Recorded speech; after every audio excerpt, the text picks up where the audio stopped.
UK cyber chief, China seeks global technological supremacy. South Korea summons Chinese ambassador because of Beijing's comments. Viral fake Chinese cop car images in Australia amid overseas stations controversy. The CCP's largest international Canton Fair in history exposed, no foreigners present. Britain has warned about China's real threat regarding their push for power in cyberspace. As Reuters reported, Linda Cameron, the head of Britain's National Cybersecurity Centre, NCSC, said on April 19th, China is not only pushing for parity with Western countries, it is aiming for global technological supremacy. She added, bluntly, we cannot afford to keep pace with China. Otherwise, we risk China becoming a predominant power in cyberspace. Cameron spoke at the Cyber UK annual conference run by the NCSC, a branch of the government communications headquarters, one of the 3 UK intelligence and security agencies. The British cyber chief warned that China uses technological advances to extract intellectual property, pushes its strategic geopolitical agenda, and run espionage campaigns worldwide. According to The Times, Cameron also somberly said, some may dismiss this as far-fetched or scaremongering, but it is a risk I would urge you to take seriously. This is simply not something about which any of us can be complacent. Last month, Google researchers said Chinese hackers have become more ingenious and sophisticated in their attacks. According to the Wall Street Journal, Chief Technology Officer at Google's Mandiant division, Charles Carmichael, noted that China's attacks have focused on high-value government and business victims. The tactics are so covert that Mandiant suspects China has infiltrated more U.S. and Western targets than known.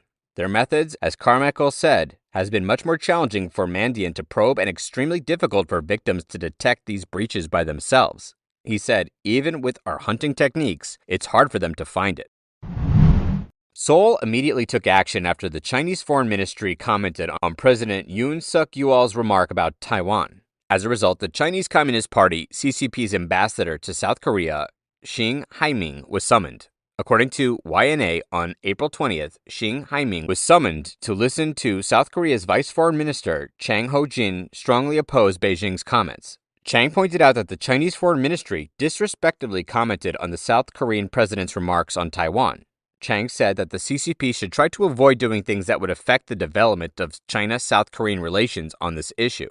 On April 19th, in an interview with Reuters, South Korean President Yoon Suk-yeol said that tensions across the Taiwan Strait occurred because of the attempts to change the status quo by force, and we, together with the international community, absolutely oppose such a change. Yoon added, the Taiwan issue is not simply an issue between China and Taiwan, but, like the issue of North Korea, it is a global issue. According to Taiwan News, in response to the Korean president's statement, China's foreign ministry spokesperson Wang Wenbin said the Taiwan issue is purely China's domestic politics. The CCP spokesperson added, resolving the Taiwan issue is China's own business. There is no room for others to put in a word. Wang also said South Korea should address the Taiwan issue with caution.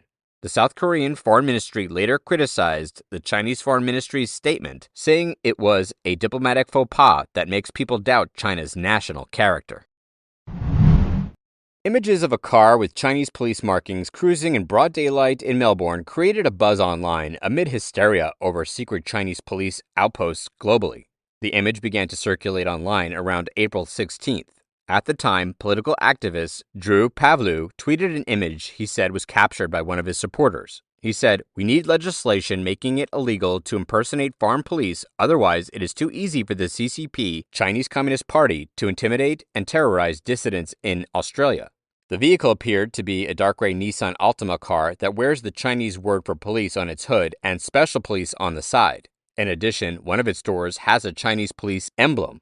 It is not the only one, as Palu later shared 2 other pictures of a black Jeep with the same markings. He said it was spotted on the south coast of New South Wales. On April 18th, he shared 2 other images of what appears to be the exact Nissan Altima vehicle captured in West Melbourne. The license plate, 1GL3ID, is the same car he shared 2 days earlier. Paolo said the people who took the images were members of the Chinese-Australian community and they were frightened. He wrote, it is absolutely unacceptable to impersonate the Chinese police in Australia. Most reactions go in 2 directions.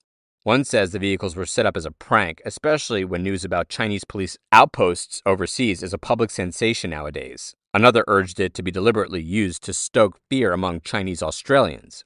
News.com.au reported that the car offers rideshare services for platforms such as Didi or Uber, as shown by the commercial passenger vehicle's Victoria Public Register.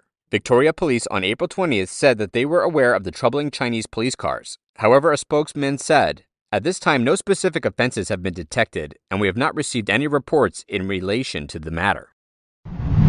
The 133rd Canton Fair, which the Chinese Communist Party, CCP, called the biggest fair in history and the barometer of China's foreign trade, opened on May 15th, attracting the outside world's attention. However, the scene at the fair is entirely different from the crowd that the CCP raved about. As the People's Daily reported on April 17th, the 133rd Canton Fair has fully resumed outdoor exhibition operations and will be held in 3 phases from April 15th to May 5th. Beijing also declared that this Canton Fair is the largest in history, with the total exhibition area increasing from 12.7 million square feet, 1.18 million square meters, to 16 million square feet.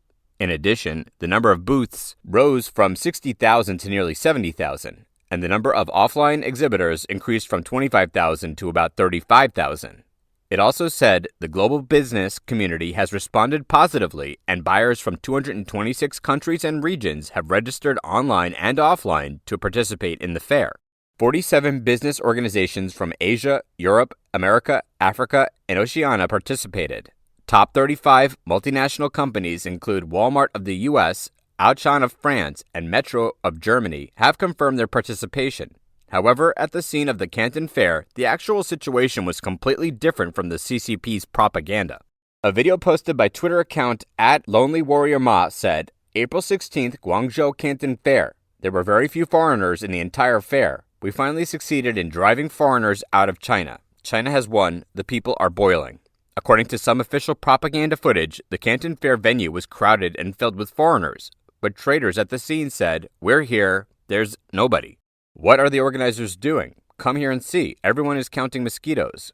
Some netizens also said this year's Canton Fair was lively because it was all Chinese. However, the booth fee was over $11,600 and there was no successful daily transactions.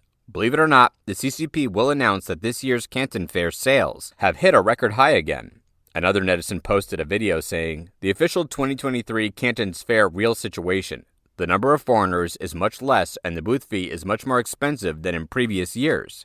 Foreign capital is withdrawing investment, withdrawing factories, and decoupling."